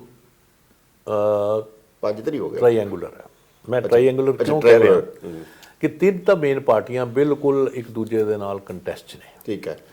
ਔਰ 2 ਜਿਹੜੇ ਨਵੇਂ ਧਿਰ ਨੇ ਉਹ ਬਦਲਾਵ ਦੀ ਗੱਲ ਕਰਕੇ ਉਹ ਵੀ ਇਸ ਰਾਜਨੀਤੀ 'ਚ ਆਏ ਨੇ। ਤੇ ਆਮ ਆਦਮੀ ਪਾਰਟੀ ਦਾ ਦੋਨੇ ਕਹਿ ਰਹੇ ਨੇ, ਉਹ ਵੀ ਕਹਿ ਰਹੇ ਨੇ ਵੀ ਸਾਨੂੰ ਪਰਖੋ, ਸਾਨੂੰ ਪਰਖੋ। ਉਹ ਜਿਹੜੇ ਦੋਨੋਂ ਉਹ ਵੀ ਕਹਿ ਰਹੇ ਨੇ। ਮੈਂ ਜਿਹੜੀ ਗੱਲ ਇਹ ਕਹਿਣਾ ਚਾਹ ਰਿਹਾ ਸੀ ਕਿ ਜਿਹੜੇ 2 ਹੁਣ ਪੱਖ ਨਵੇਂ ਆਏ ਨੇ, ਬੀਜੇਪੀ ਦਾ ਜਿਹੜਾ PLC ਪੰਜਾਬ ਲੋਕ ਕਾਂਗਰਸ ਕੈਪਟਨ ਅਮਰਿੰਦਰ ਸਿੰਘ ਦੀ, ਨਾਲ ਉਹਦੇ ਜੁੜੀ ਹੋਈ ਪਾਰਟੀ ਜਿਹੜੀ ਢੀਂਡਸਾ ਸਾਹਿਬ ਦੀ ਅਕਾਲੀ ਦਲ ਸੰਯੁਕਤ ਮੋਰਚਾ ਜਿਹੜਾ ਹੈ, ਉਹ ਵੀ ਕਹਿੰਦੇ ਨੇ ਵੀ ਅਸੀਂ ਬਦਲਾਵ ਦੀ ਰਾਜਨੀਤੀ ਕਰਨ ਲਈ ਪੰਜਾਬ ਹੈ, ਪੰਜਾਬ ਨੂੰ ਬਦਲਣਾ। ਅੱਛਾ, ਜਿਹੜਾ ਸੰਯੁਕਤ ਕਿਸਾਨ ਮੋਰਚਾ ਹੈ, ਸੰਯੁਕਤ ਸਮਾਜ ਮੋਰਚਾ ਕਿਸਾਨਾਂ ਦਾ, ਉਹ ਵੀ ਪੰਜਾਬ ਨੂੰ ਬਦਲਣ ਆਏ ਨੇ। ਹਾਂ, ਉਹ ਵੀ ਕਹਿੰਦੇ ਵੱਖਰਾ। ਤੇ ਇੱਕ ਜਿਹੜੀ ਆਮ ਆਦਮੀ ਪਾਰਟੀ ਹੈ, ਪਿਛਲੇ 5-10 ਸਾਲਾਂ ਤੋਂ ਪੰਜਾਬ ਨੂੰ ਬਦਲਣ ਦੀ ਕੋਸ਼ਿਸ਼ ਕਾਫੀ ਕਰ ਰਹੀ ਹੈ, ਤੇ ਉਹ ਕਹਿੰਦੇ ਨੇ ਵੀ ਅਸੀਂ ਵੀ ਬਦਲਾਵ ਦੀ ਰਾਜਨੀਤੀ ਕਰ ਰਹੇ। ਸੋ ਮੈਨੂੰ ਇਹ ਲੱਗਦਾ ਵੀ ਇਹ ਤਾਂ ਜਿਹੜੇ 3 ਦਾ ਕੰਟੈਸਟ ਹੈ, 2 ਜਿਹੜੇ ਨੇ ਉਹ ਟਾਰਗੇਟਿਡ ਹੈ, ਕਿਤੇ ਉਹਨਾਂ ਦਾ ਹੋਲਡ ਹੈ ਜ਼ਿਆਦਾ, ਪਰ ਸਾਰੇ ਪੰਜਾਬ 'ਚ ਸ਼ਾਇਦ ਉਹਨਾਂ ਦਾ ਉਹਨਾਂ ਰੋਲ ਨਹੀਂ ਹੈ। ਸੋ ਇਸ ਕਰਕੇ ਕੰਟੈਸਟ ਜਿਹੜਾ ਹੈਗਾ ਥੋੜ੍ਹਾ ਜਿਹਾ ਅਨਸਰਟਨ ਹੋ ਗਿਆ, ਇਹਦੇ ਬਾਰੇ ਕੋਈ ਵੀ ਕਿਆਸ ਲਗਾਉਣਾ ਮੁਸ਼ਕਲ ਹੋ ਜਾਂਦਾ ਹੈ ਕਿ ਕਿਉਂਕਿ ਬੜਾ ਇੱਕ ਕਲੋਜ਼ ਕੰਟੈਸਟ ਹੋ ਗਿਆ, ਕੌਣ ਕਿਹਨੂੰ ਸਪੋਇਲ ਕਰੇਗਾ, ਕਿੱਥੇ ਕਰੇਗਾ, ਕਿਹਨੂੰ ਫਾਇਦਾ ਪਹੁੰਚਾਏਗਾ, ਕਿੱਥੇ ਨੁਕਸਾਨ ਕਰੇਗਾ। ਕਿਉਂਕਿ ਆਈਡੀਓਲੋਜੀ ਜਿਹਨੂੰ ਅਸੀਂ ਕਹਿੰਦੇ ਹਾਂ, ਆਈਡੀਆਜ਼, ਪ੍ਰਿੰਸੀਪਲਸ, ਉਹਨਾਂ ਦਾ ਕਾਫੀ ਅਭਾਵ ਹੈ। ਪੈਸੇ ਦਾ ਬੜਾ ਦਿਖਾਵੇ ਦਾ ਕਾਫੀ ਹੈਗਾ, ਤੇ ਮੈਨੂੰ ਕਈ ਵਾਰ ਇਹ ਲੱਗਦਾ ਵੀ ਜਦੋਂ ਆਈਡੀਆਜ਼ ਦਾ ਰੋਲ ਘਟਦਾ, ਪੈਸੇ ਦਾ ਰੋਲ ਵੱਧ ਜਾਂਦਾ ਤੇ ਜ਼ਿਆਦਾ ਪੈਸੇ ਦਾ ਇਸਤੇਮਾਲ ਰਾਜਨੀਤੀ 'ਚ ਹੋਣ ਲੱਗ ਗਿਆ, ਕਿਉਂਕਿ ਜ਼ਿਆਦਾ ਆਈਡੀਆਜ਼ ਹੈ ਨਹੀਂ ਤੇ ਉਹ ਜਾਂ ਉਹਨਾਂ ਆਈਡੀਆਜ਼ ਨਾਲ ਉਹ ਜੁੜੇ ਹੋਏ ਨਹੀਂ ਹੈ, ਤੇ ਪੈਸੇ ਦਾ ਇਸਤੇਮਾਲ ਕਰਕੇ ਲੋਕਾਂ 'ਚ ਭਰਮ ਪੈਦਾ ਕਰਨ ਦੀ ਕੋਸ਼ਿਸ਼ ਹੋ ਰਹੀ ਹੈ। ਇਹ ਵੋਟਰ ਨੇ ਦੇਖਣਾ ਹੈ ਕਿ ਉਸ ਭਰਮ 'ਚ ਨਾ ਆਵੇ, ਤੇ ਉਹਦਾ ਫੋਕਸ ਵੀ ਫਿਰ ਸ਼ਿਫਟ ਕਰ ਦਿੰਦੇ ਨੇ ਪੈਸੇ ਨਾਲ। ਜਦੋਂ ਵਿਚਾਰਧਾਰਾ ਨਹੀਂ ਤੇ ਮੁੱਦੇ ਨੇ, ਤੇ ਫਿਰ ਫੋਕਸ ਵੀ ਇੰਡੀਵਿਜੂਅਲਸ ਤੇ ਜਾਂ ਹਲਕੇ ਮੁੱਦਿਆਂ ਤੇ। ਇਹ ਬਿਲਕੁਲ ਠੀਕ ਤੁਸੀਂ ਗੱਲ ਕਹੀ।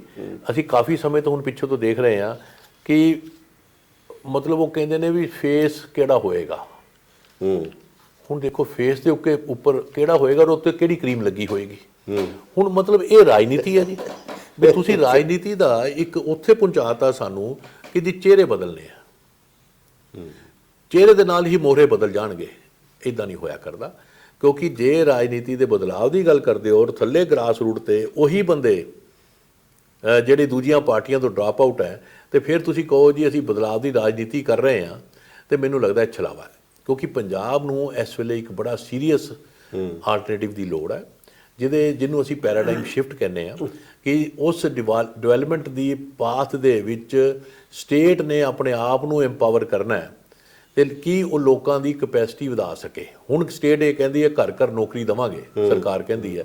ਸਰਕਾਰ ਕੋਲ ਤਾਂ ਆਪਣੇ ਜਿਹੜੇ ਨੌਕਰਾਂ ਨੂੰ ਤਨਖਾਹ ਦੇਣ ਲਈ ਪੈਸੇ ਨਹੀਂ, ਤੇ ਸਰਕਾਰ ਦੀ ਆਪਣੀ ਕਪੈਸਿਟੀ ਹੈ ਨਹੀਂ ਨੌਕਰੀ ਦੇਣ ਦੀ, ਤੇ ਵਾਅਦਾ ਕਿਹੜੀ ਗੱਲ ਦਾ, ਪਰ ਵਾਅਦਾ ਜ਼ਰੂਰ ਕਰਦੇ ਨੇ। ਜਦ ਤੱਕ ਅਸੀਂ ਪਾਥ ਆਫ ਡਿਵੈਲਪਮੈਂਟ ਉਹ ਲਈ ਹੈ ਜਿਹਦੇ 'ਚ ਮਾਰਕੀਟ ਨੂੰ ਸਰੈਂਡਰ ਕਰਤਾ ਸਟੇਟ ਨੇ, ਗਵਰਨਮੈਂਟ ਨੇ, ਕਿ ਮਾਰਕੀਟ ਹੀ ਸਭ ਕੁਝ ਡਿਸਾਈਡ ਕਰੇਗੀ, ਫਿਰ ਨੌਕਰੀਆਂ ਤਾਂ ਮਾਰਕੀਟ ਨੇ ਦੇਣੀਆਂ ਨਾ, ਸਰਕਾਰ ਨੇ ਤਾਂ ਦੇਣੀਆਂ ਨਹੀਂ, ਪਰ ਵਾਅਦੇ ਹੁਣ ਸਰਕਾਰ ਕਰਦੀ ਹੈ। ਪਬਲਿਕ ਸੈਕਟਰ ਡਿਸਇਨਵੈਸਟ ਕਰਤਾ, ਸਰਕਾਰ ਕੋਲ ਕੁਝ ਹੈ ਨਹੀਂ ਦੇਣ ਨੂੰ, ਫਿਰ ਉਹਦਾ ਇੱਕ ਡੈਮੋਕ੍ਰੇਸੀ ਤੋਂ ਬੜਾ ਥ੍ਰੈਟ ਪਹੁੰਚਦਾ, ਚੈਲੰਜ ਹੁੰਦਾ। ਜਦੋਂ ਲੀਡਰਾਂ ਦੀ ਕ੍ਰੈਡੀਬਿਲਿਟੀ ਘਟਦੀ ਹੈ, ਪਾਰਟੀਆਂ ਦੀ ਕ੍ਰੈਡੀਬਿਲਿਟੀ ਘਟਦੀ, ਉਹਦਾ ਨੁਕਸਾਨ ਜਮਹੂਰੀਅਤ ਦਾ ਹੁੰਦਾ, ਲੋਕਾਂ ਦਾ ਫੇਥ ਡੈਮੋਕ੍ਰੇਸੀ 'ਚ ਉੱਠ ਜਾਂਦਾ। ਸੋ ਮੈਨੂੰ ਇਹ ਲੱਗਦਾ ਵੀ ਕਿਸੇ ਲੈਵਲ ਤੇ ਸਾਨੂੰ ਉਹ ਵਾਅਦੇ ਨਹੀਂ ਕਰਨੇ ਚਾਹੀਦੇ ਜਿਹੜੇ ਕਿ ਆਪਾਂ ਪੂਰੇ ਹੀ ਨਹੀਂ ਕਰ ਸਕਦੇ। ਸੋ ਉਹਦੇ ਨਾਲ ਜੇ ਅਸੀਂ ਇਹ ਕਹੀਏ ਕਿ ਪੰਜਾਬ ਦਾ ਜਿਹੜਾ ਐਗਰੀਕਲਚਰ ਦਾ ਕ੍ਰਾਈਸਿਸ, ਹੁਣ ਮੈਂ ਤੁਹਾਨੂੰ ਇੱਕ ਬੜੀ ਇੰਟਰਸਟਿੰਗ ਗੱਲ ਇੱਥੇ ਦੱਸਦਾ ਕਿ ਜਦੋਂ ਕਿਸਾਨ ਜਿੱਤ ਕੇ ਇੱਥੇ ਆਏ, ਅੱਜ ਕਿਸਾਨ ਦੇ ਜਿਹੜੇ ਮੁੱਦੇ ਨੇ, ਐਗਰੀਕਲਚਰ ਦਾ ਜਿਹੜਾ ਕ੍ਰਾਈਸਿਸ ਹੈ, ਜਿਸ ਤਰ੍ਹਾਂ ਐਗਰੀਕਲਚਰ ਤੇ ਇਕਨੋਮੀ ਨੂੰ ਅਸੀਂ ਚੇਂਜ ਕਰਨਾ, ਉਹਦੇ ਤੇ ਕੋਈ ਗੱਲਬਾਤ ਨਹੀਂ, ਕੋਈ ਚਰਚਾ ਨਹੀਂ, ਚੋਣਾਂ 'ਚ ਮੁੱਦਾ ਹੀ ਨਹੀਂ ਰਿਹਾ, ਮੁੱਦਾ ਹੀ ਨਹੀਂ ਰਿਹਾ। ਬਲ ਜਦੋਂ ਕਿਸਾਨ ਮੂਵਮੈਂਟ ਸੀਗੀ ਉਦੋਂ ਇਹ ਲੱਗਦਾ ਸੀ ਵੀ ਇਹ ਬਹੁਤ ਵੱਡਾ ਮੁੱਦਾ ਹੋਏਗਾ ਚੋਣਾਂ ਦਾ। ਹੁਣ ਮੁੱਦਾ ਪਤਾ ਕੀ ਹੈ, ਕਿਸਾਨ ਵੋਟ ਕਿਹਨੂੰ ਪਾਣਗੇ, ਇਸ ਤੋਂ ਵੱਧ ਮੁੱਦਾ ਨਹੀਂ ਹੈ ਕੋਈ। ਜਦ ਕਿ ਮੁੱਦਾ ਇਹ ਹੋਣਾ ਚਾਹੀਦਾ ਸੀ ਕਿ ਪੰਜਾਬ ਦਾ ਜਿਹੜਾ ਐਗਰੀਕਲਚਰ 'ਚ ਖੜੋਤ ਆਈ ਹੈ, ਉਹਨੂੰ ਆਪਾਂ ਕਿੱਦਾਂ ਬਦਲਾਂਗੇ, ਉਹਦੇ ਲਈ ਅਸੀਂ ਕੀ ਸਟ੍ਰੈਟਜੀ ਅਡਾਪਟ ਕਰਾਂਗੇ, ਇਹ 'ਤੇ ਚਰਚਾ ਕੀਤੀ ਜਾਏ। ਦੂਜੀ ਗੱਲ, ਉਦੋਂ ਗੱਲ ਹੁੰਦੀ ਸੀ ਫੈਡਰਲਿਜ਼ਮ ਦੀ, ਕਿ ਸੈਂਟਰ ਦੇ ਅਧਿਕਾਰ ਸਟੇਟਾਂ ਦੀ ਜਿਹੜੀ ਇਕੋਨਮੀ ਹੈ ਜਾਂ ਸਟੇਟ ਦਾ ਜਿਹੜਾ ਕੰਮ ਹੈ, ਉਹ ਕਿਸ ਹੱਦ ਤੱਕ ਸਟੇਟਾਂ ਦੇ ਵਿੱਚ ਇੰਟਰਫੇਅਰ ਕਰ ਸਕਦੇ ਨੇ, ਉਹਦੀ ਗੱਲਬਾਤ ਉਹ ਵੀ ਨਹੀਂ ਹੈ। ਤਾਂ ਕੋਈ ਪਾਰਟੀ ਵੀ ਨਹੀਂ ਚਰਚਾ ਕੋਈ ਪਾਰਟੀ ਚਰਚਾ ਨਹੀਂ ਕਰ। ਉਹਦੇ 'ਚ ਮੈਂ ਇੱਕ ਹੋਰ ਜਿਹੜੀ ਤੁਸੀਂ ਗੱਲ ਕੀਤੀ ਸੀ ਨਾ, ਡਿਵੈਲਪਮੈਂਟ ਦਾ ਮਾਡਲ, ਡਿਵੈਲਪਮੈਂਟ ਦੇ ਇਸ਼ੂਜ਼ ਜਿਹੜੇ ਹੈਗੇ ਨੇ ਵੀ ਉਹ ਸਾਰੇ, ਉਹਦੇ 'ਚ ਇਹ ਵੀ ਹੈਗਾ ਕਿ ਜਿਹੜੇ ਇਹ ਵਾਅਦੇ ਕਰ ਰਹੇ ਨੇ ਜਾਂ ਜਿਹੜੇ ਦਾਅਵੇ ਕਰ ਰਹੇ ਨੇ, ਜੇ ਸਰਕਾਰ ਬਣ ਵੀ ਜਾਂਦੀ ਹੈ ਕਿਸੇ ਦੀ ਪਾਰਟੀ, ਤਾਂ ਉਹਦੀਆਂ ਇੰਨੀ ਲਿਮਿਟਡ ਪਾਵਰਸ ਨੇ ਸਟੇਟ ਦੀਆਂ, ਫਾਈਨੈਂਸ਼ੀਅਲ ਵੀ ਤੇ ਦੂਸਰੀਆਂ ਵੀ, ਤੇ ਉਹ ਸੈਂਟਰ ਤੋਂ ਬਿਨਾਂ ਤਾਂ ਉਹ ਵੈਸੇ ਹੀ ਨਹੀਂ ਚੱਲ ਸਕਦੇ। ਬਿਲਕੁਲ ਜੋ ਕਿਵੇਂ ਪੰਜਾਬ ਦੀ ਸਿਚੁਏਸ਼ਨ ਵੈਸੇ ਵੀ ਵੱਖਰੀ ਹੈ ਲੈਂਡ ਲੌਕਡ ਹੋਣ ਕਰਕੇ, ਵੀ ਉਹ ਕਿਵੇਂ ਕਰਨਗੇ, ਸਟੇਟ ਸੈਂਟਰ ਨਾਲ ਕੀ ਰਿਲੇਸ਼ਨ ਹੋਏਗਾ, ਸੈਂਟਰ ਤੋਂ ਪੈਸਾ ਕਿਵੇਂ ਆਏਗਾ, ਜਾਂ ਵੀ ਕਹਿੰਦੇ ਉਹਦਾ ਵੀ ਕੋਈ ਜਵਾਬ ਨਹੀਂ ਕਿਸੇ ਕੋਲ, ਜਾਂ ਕੋਈ ਗੱਲ ਹੀ ਨਹੀਂ ਕਰ ਰਿਹਾ ਉਹ। ਬਿਲਕੁਲ ਨਹੀਂ ਕਰ ਰਿਹਾ। ਔਰ ਇਹਦੇ ਨਾਲ ਜੁੜੀ ਹੋਈ ਗੱਲ ਜਿਹੜੀ ਹੈ, ਉਸੇ ਮੂਵਮੈਂਟ 'ਚ ਨਿਕਲ ਕੇ ਆਈ ਸੀ ਲਾਈਵਲੀਹੁੱਡ ਦੇ ਇਸ਼ੂ, ਫੂਡ ਸਿਕਿਉਰਿਟੀ ਦਾ ਇਸ਼ੂ, ਕਿ ਵੀ ਅਸੀਂ ਦੇਸ਼ ਦੇ ਵਿੱਚ ਜਾਂ ਪੰਜਾਬ ਦੇ ਵਿੱਚ ਅਲੱਗ-ਅਲੱਗ ਸੂਬਿਆਂ 'ਚ ਗਰੀਬ ਬੰਦੇ ਲਈ ਫੂਡ ਦਾ ਕੀ ਹੋਏਗਾ, ਪੋਲੀਟਿਕਸ ਸਾਡੀ, ਉੱਤੇ ਵੀ ਕੋਈ ਚਰਚਾ ਨਹੀਂ। ਲਾਈਵਲੀਹੁੱਡ, ਖੇਤ ਮਜ਼ਦੂਰ ਹੈ, ਛੋਟਾ ਕਿਸਾਨ ਹੈ, ਉਹਦੀ ਇਨਕਮ ਡਬਲ ਕਰਨੀ ਹੈ ਜਾਂ ਉਹਨੂੰ ਕਿਸ ਤਰ੍ਹਾਂ ਸਿਸਟਮ ਦੇ ਵਿੱਚ ਇੰਟੀਗ੍ਰੇਟ ਕਰਨਾ ਹੈ, ਉਹਦੀ ਕੋਈ ਚਰਚਾ ਨਹੀਂ। ਚਰਚਾ ਸਿਰਫ ਇਹ ਹੈ ਖਿਰਾਤ ਦੇਣਾ। ਮੈਂ ਸਮਝਦਾ ਖਿਰਾਤ ਦੀ ਰਾਜਨੀਤੀ ਜਿਹੜੀ ਹੈ ਉਹ ਡੈਮੋਕ੍ਰੇਸੀ ਦੇ ਨਾਲ ਢੁਕਵੀਂ ਨਹੀਂ ਹੈ। ਖਿਰਾਤ ਦੀ ਰਾਜਨੀਤੀ ਫਿਊਡਲ ਹੈ। ਬਿਲਕੁਲ ਠੀਕ ਹੈ ਇਹ, ਔਰ ਇਹਨੂੰ ਕਨਫਿਊਜ਼ ਨਾ ਕਰੀਏ ਸਬਸਿਡੀਜ਼ ਨਾਲ। ਸਬਸਿਡੀਜ਼ ਹੁੰਦੀਆਂ ਇਕੁਐਲਿਟੀ, ਇਕੁਇਟੀ ਐਂਡ ਪ੍ਰੋਡਕਟਿਵਿਟੀ ਕਿ ਇੱਕ ਲੈਵਲ ਤੇ ਲੈਵਲ ਪਲੇਇੰਗ ਫੀਲਡ ਕ੍ਰੀਏਟ ਕਰਨਾ ਇਕਨੋਮੀ ਦੇ ਡਿਫਰੈਂਟ ਅਲੱਗ-ਅਲੱਗ ਸੈਕਸ਼ਨ ਦੇ ਵਿੱਚ ਤੇ ਨਾਲ ਪ੍ਰੋਡਕਟਿਵਿਟੀ ਨੂੰ ਵਧਾਉਣਾ, ਟੈਕਨੋਲੋਜੀ ਨਵੀਂ ਲਿਆਣੀ, ਨਵੇਂ ਮੈਥਡ ਕਲਾਈਮੇਟ ਚੇਂਜ ਦੇ ਨਾਲ ਮਿਲਦੇ ਜੁਲਦੇ ਲਿਆਣੇ, ਉਹਦੀ ਗੱਲ ਉਹ ਸਬਸਿਡੀਜ਼ ਹੁੰਦੀਆਂ। ਅਸੀਂ ਉਹਦੇ ਤੇ ਚਿੰਤਾ ਨਹੀਂ ਕਰ ਰਹੇ, ਅਸੀਂ ਖੁਰਾਕ ਤੇ ਚਿੰਤਾ ਕਰ ਰਹੇ ਹਾਂ। ਮਿਸਾਲ ਦੇ ਤੌਰ ਤੇ ਤੁਸੀਂ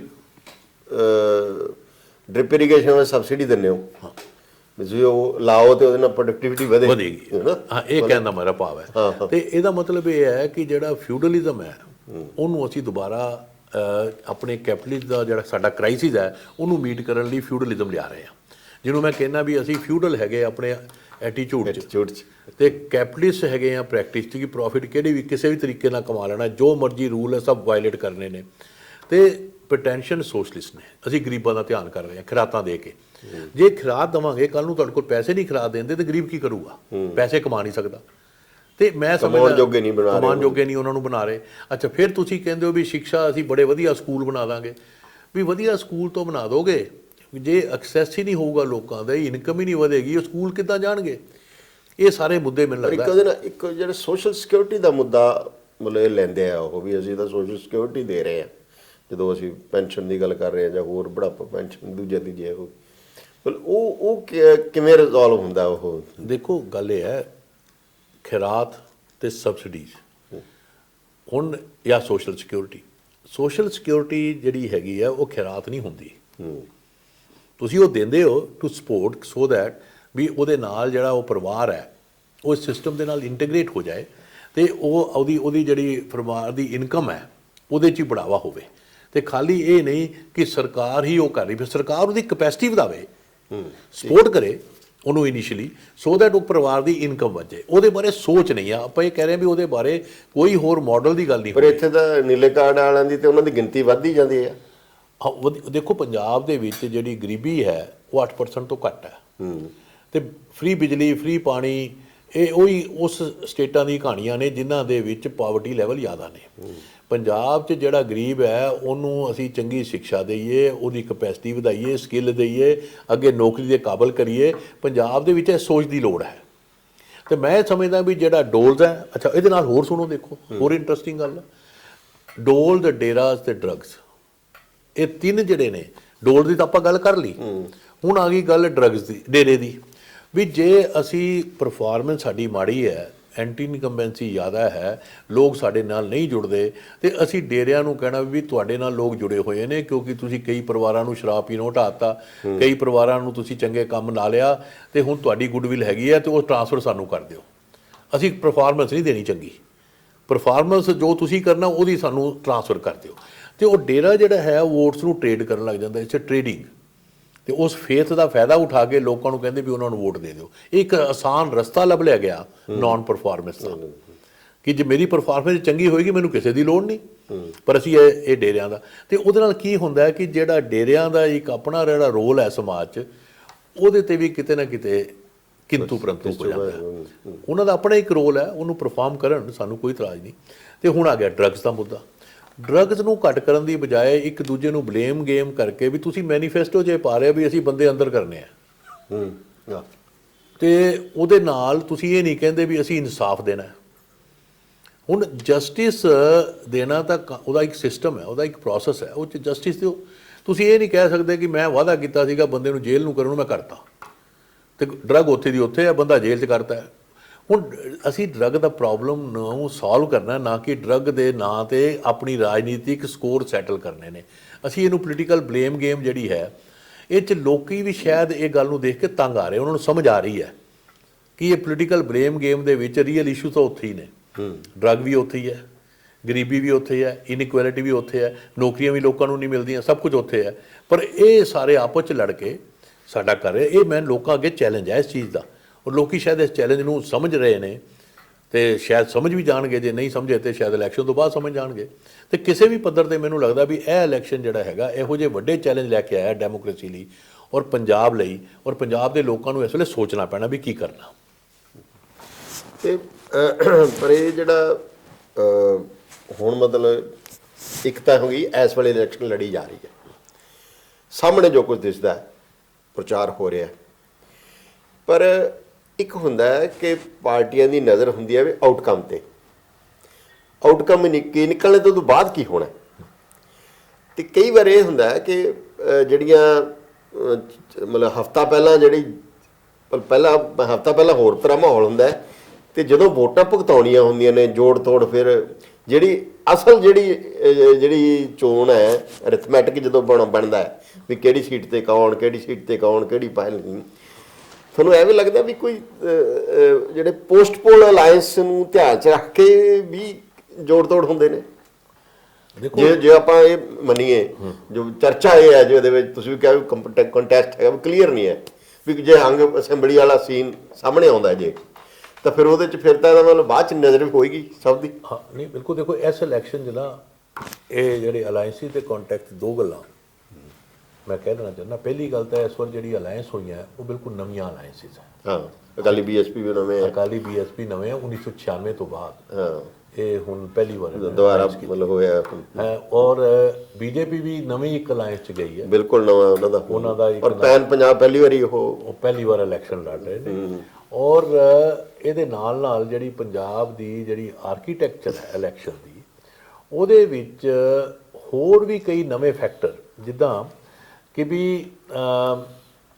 ਜਿਹਦੇ ਵਿੱਚ ਸਾਰੀਆਂ ਜਿਹੜੀਆਂ ਨਵੀਆਂ ਪਾਰਟੀਆਂ ਵੀ ਆਈਆਂ ਉਹਨਾਂ ਨੇ ਕੀ ਕੀਤਾ ਹੈ ਵੀ 117 ਇਲੈਕਸ਼ਨ ਹੋ ਗਏ, ਹਰ ਕਾਂਸਟੀਚੁਐਂਸੀ ਦਾ ਇੱਕ ਆਪਣਾ ਅਲੱਗ ਜਿਹੜਾ ਬੈਰੋਮੀਟਰ ਬਣ ਗਿਆ, ਤੇ ਉਹਦੇ ਵਿੱਚ 5 ਕੈਂਡੀਡੇਟ ਨੇ ਜਾਂ 7 ਕੈਂਡੀਡੇਟ ਨੇ, ਉਹਨਾਂ ਦੇ ਅਲੱਗ ਬੈਰੋਮੀਟਰ ਹੈ। ਤੇ ਕੋਈ ਕਹਿ ਰਿਹਾ ਵੀ ਸਾਡੇ ਨਾਲ ਇੱਕ ਪਾਰਟੀਕੂਲਰ ਸਬ ਕਾਸਟ ਹੈ, ਦੂਜਾ ਕਹਿੰਦਾ ਮੇਰੇ ਨਾਲ ਦੂਜੀ ਕਿ ਸਬ ਕਾਸਟ ਹੈ। ਇਹਦੇ ਨਾਲ ਮੈਂ ਇਹ ਗੱਲ ਜੋੜਨਾ ਚਾਹ ਰਿਹਾ ਕਿ ਜਿਹੜੇ ਜਿਵੇਂ ਦਲਿਤ ਫੈਕਟਰ, ਚੰਨੀ ਫੈਕਟਰ ਕਿਹਾ ਜਾਂਦਾ ਹੈ, ਉਸ ਫੈਕਟਰ ਦਾ ਐਨਾਲਿਸਿਸ ਜੇ ਤੁਸੀਂ ਕਰੋ ਤਾਂ ਤੁਹਾਨੂੰ ਬੜਾ ਇੰਟਰਸਟਿੰਗ ਲੱਗਦਾ ਕਿ ਪੰਜਾਬ ਦੀਆਂ ਜਿਹੜੀਆਂ ਸਬ ਕਾਸਟ ਨੇ, ਰਵੀਦਾਸੀਆ ਜੀ ਹੈ, ਰਾਮਦਾਸੀਆ ਨੇ, ਉਹਦੇ ਨਾਲ ਤੁਹਾਡੇ ਆ ਗਏ ਮਜਬੀ ਨੇ, ਬਾਲਮੀਕੀ ਨੇ, ਅਧਰਮੀ ਨੇ, ਉਹਦੇ ਨਾਲ ਰਾਏ ਸਿੱਖ ਨੇ, ਉਹ ਸਾਰੀਆਂ ਜਿਹੜੀਆਂ ਕਾਸਟ ਨੇ ਉਹਨਾਂ ਦਾ ਆਪਣਾ ਅਲੱਗ-ਅਲੱਗ ਵਰਤਾਰਾ ਹੈ। ਔਰ ਸਾਰੀਆਂ ਕਾਸਟ ਜਿਹੜੀਆਂ ਇਹ ਵਾਲੀਆਂ ਹਰ ਪਾਰਟੀ 'ਚ ਮੌਜੂਦ ਨੇ, ਹਰ ਪਾਰਟੀ ਹਿਸਟੋਰੀਕਲੀ। ਜੇ ਹੁਣ ਇੱਕ ਪਾਰਟੀ ਇਹਨੂੰ ਆਪਣੀ ਮੋਨੋਪੋਲੀ ਬਣਾਉਣ ਦੀ ਕੋਸ਼ਿਸ਼ ਕਰ ਰਹੀ ਹੈ ਤੇ ਨਾਕਾਮਯਾਬੀ ਪੱਕੀ ਹੈ ਉਹਦੇ 'ਚ, ਕਿਉਂਕਿ ਇਹ ਜਿਹੜਾ ਇੰਨੇ ਤਰ੍ਹਾਂ ਤੋਂ ਇਹ ਵਰਤਾਰਾ ਇੰਨੇ ਸਾਲਾਂ ਤੋਂ ਇਹ ਚੱਲਿਆ ਹੋਇਆ ਹੈ। ਹਰ ਗਰੁੱਪ ਦਾ ਆਪਣਾ ਇੱਕ ਕਿਸੇ ਵੀ ਪਾਰਟੀ 'ਚ ਇੱਕ ਆਪਣਾ ਮੁਕਾਮ ਹੈਗਾ। ਸੋ ਉਹਦੇ ਵਿੱਚ ਜਦੋਂ ਫਿਰ ਡੇਰੇ ਵਿੱਚ ਫਸਦੇ ਨੇ ਵੀ ਇੱਕ ਜਿਹੜੀ ਸਬ ਕਾਸਟ ਹੈ ਇੱਕ ਡੇਰੇ ਨਾਲ ਜੁੜੀ ਹੈ, ਦੂਜੀ ਦੂਜੇ ਨਾਲ ਜੁੜੀ ਹੈ, ਡੇਰਾ ਬੱਲਾ ਹੋ ਗਿਆ, ਉਸ ਤੋਂ ਬਾਅਦ ਤੁਹਾਡੇ ਡੇਰਾ ਸੱਚਾ ਸੌਦਾ ਹੋ ਗਿਆ, ਹੋਰ ਵਿਆਸ ਹੋ ਗਿਆ, ਹੋਰ ਸਾਰੇ ਡੇਰੇ ਜਿਹੜੇ ਆਪਣੀ ਉਹ ਹੈਗੀ ਹਾਂ। ਉਹਦੇ ਨਾਲ ਮੈਂ ਇਸ ਲੈਵਲ ਤੇ ਹੁਣ ਮੈਂ ਜੇ ਕਹਿਦਾ ਵੀ ਪੋਜ਼ਿਟਿਵ ਗੱਲ ਵੀ ਹੈ ਕਿ ਵੀ ਡੇਰੇ ਕਿਸੇ ਵੀ ਐਕਸਕਲੂਸਿਵ ਜਮਾਤ ਨੂੰ, ਕਾਸਟ ਨੂੰ ਇੱਕ ਡੋਮੀਨੈਂਟ ਫੈਕਟਰ ਨਹੀਂ ਬਣਨ ਦਿੰਦੇ। ਚਲੋ ਇਹ ਵੀ ਚੰਗੀ ਗੱਲ ਹੈ, ਜੇ ਸਿੱਖ ਧਰਮ ਨੇ ਕਮਜ਼ੋਰ ਕੀਤਾ ਇੱਕ ਡਿਫਰੈਂਟ ਕਾਸਟ ਨੂੰ, ਇਹ ਡੇਰੇ ਦਾ ਵੀ ਇੱਕ ਰੋਲ ਹੋ ਸਕਦਾ। ਪਰ ਮੈਨੂੰ ਬੇਸਿਕਲੀ ਗੱਲ ਇਹ ਲੱਗ ਰਹੀ ਹੈ ਕਿ ਜਿਹੜੀ ਇਹ ਰਾਜਨੀਤੀ ਹੈ ਜਿਹਦੇ 'ਚ ਐਕਸਕਲੂਸਿਵ ਕੈਟੇਗਰੀ ਜਿਹੜੀਆਂ ਨੇ ਹੁਣ ਫੰਕਸ਼ਨਲ ਨਹੀਂ ਹੋ ਰਹੀਆਂ, ਔਰ 117 ਇਲੈਕਸ਼ਨ ਨੇ, ਆਈਡੀਓਲੋਜੀ ਦੀ ਮਿਸਿੰਗ ਹੈ। ਉਹਦੇ ਵਿੱਚ ਮੈਨੂੰ ਲੱਗਦਾ ਜਿਹੜਾ ਤੁਸੀਂ ਗੱਲ ਪੁੱਛੀ ਹੈ ਕਿ ਵੀ ਪੋਸਟ ਇਲੈਕਸ਼ਨ ਅਲਾਇੰਸ, ਉਹਦੇ ਬਾਰੇ ਸੋਚਣਾ ਸ਼ਾਇਦ ਸਾਨੂੰ ਬਹੁਤੀ ਸੋਚਣ ਦੀ ਉਹਦੀ ਲੋੜ ਨਹੀਂ ਕਿ ਜਦੋਂ ਇਲੈਕਸ਼ਨ ਦਾ ਮੰਡੀਕਰਨ ਹੋ ਜਾਂਦਾ ਹੈ, ਜਦੋਂ ਪਾਰਟੀਆਂ ਧਰਮਸ਼ਾਲਾ ਬਣ ਜਾਂਦੀਆਂ ਨੇ, ਦਰਵਾਜ਼ੇ ਵੀ ਨਹੀਂ ਹੁੰਦੇ, ਤੇ ਉਹ ਦਰਵਾਜ਼ੇ ਇਲੈਕਸ਼ਨ ਇੱਧਰ ਨਿਕਲ ਜਾਓ, ਉਹ ਦਰਵਾਜ਼ੇ ਇਲੈਕਸ਼ਨ ਤੋਂ ਬਾਅਦ ਵੀ ਉਹੀ ਰਹਿਣੇ ਆ, ਉਹੀ ਧਰਮਸ਼ਾਲਾ ਰਹਿਣੀ ਹੈ। ਮਤਲਬ ਉਦੋਂ ਵੀ ਜਿੱਧਰ ਮਰਜ਼ੀ ਕੋਈ ਜਾ ਸਕਦਾ। ਉਹ ਚੰਡੀਗੜ੍ਹ ਆਪਾਂ ਦੇਖਿਆ ਵੀ ਜਿਹੜੀ ਐਮਸੀ ਦੀ ਚੋਣ ਹੋਈ ਸੀ, ਜਿੱਤੇ ਬਹੁਤੇ ਜਿੱਤੇ ਆਪ ਦੇ, ਤੇ ਬਣ ਗਿਆ ਮੇਅਰ ਬੀਜੇਪੀ ਦਾ। ਔਰ ਅਸੀਂ ਮਹਾਰਾਸ਼ਟਰ 'ਚ ਵੀ ਦੇਖਿਆ ਵੀ ਹੁਣ ਕੋਈ ਕਿਸੇ ਨਾਲ ਵੀ ਮਿਲ ਸਕਦਾ। ਤੇ ਮੈਨੂੰ ਲੱਗਦਾ ਬੱਲੀ ਜੀ ਆਪਾਂ ਇਸ ਤੇ ਟਾਈਮ ਨਾ ਖਰਾਬ ਕਰੀਏ, ਕਿਉਂਕਿ ਇਹ ਜਿਹੜਾ ਮੰਡੀਕਰਨ ਦਾ ਕੰਮ ਹੈ ਨਾ, ਸਾਡੇ ਵੱਸ ਦਾ ਨਹੀਂ ਹੈ। ਇਹ ਹੁਣ ਕਿਹਨੂੰ ਕਿਹਦੇ ਨਾਲ ਮਿਲਾ ਲੈਣਾ, ਕਿਹੜੀਆਂ ਪਾਰਟੀਆਂ ਕਿੱਧਰ ਅੱਧੇ ਬੰਦੇ ਡਿਫੈਕਟ ਹੋ ਜਾਣੇ, ਇੱਧਰ ਨੂੰ ਚੱਲ ਜਾਣੇ, ਉੱਧਰ ਨੂੰ ਚੱਲ ਜਾਣੇ ਨੇ, ਕੁਝ ਵੀ ਹੋ ਸਕਦਾ। ਪਰ ਇੱਕ ਗੱਲ ਤੁਹਾਡੀ ਗੱਲ 'ਚੋਂ ਮੈਂ ਨਿਕਲੀ ਕਿ ਚੋਣਾਂ ਤੁਹਾਨੂੰ ਨਤੀਜੇ ਦੇਖਣ ਵਾਸਤੇ ਜਾਂ ਦੇਖਣ ਵਾਸਤੇ ਤੁਹਾਨੂੰ 117 ਹਲਕਿਆਂ ਦਾ ਜਾਇਜ਼ਾ ਲੈਣਾ ਪਏਗਾ। ਇੱਕ ਤਾਂ ਉਹ ਲੈਣਾ ਪਏਗਾ। ਦੂਜੀ ਗੱਲ, ਜਿਹੜੇ ਪਾਰਟੀਆਂ ਦੇ ਕਲੇਮ ਚੱਲ ਰਹੇ ਨੇ, ਇੱਕ ਮੈਂ ਇੰਟਰਸਟਿੰਗ ਦੇਖਿਆ ਕਿ ਓਪੀਨੀਅਨ ਪੋਲ ਵੀ ਕੈਂਪੇਨਿੰਗ ਦਾ ਇੱਕ ਮੈਥਡ ਬਣ ਗਿਆ।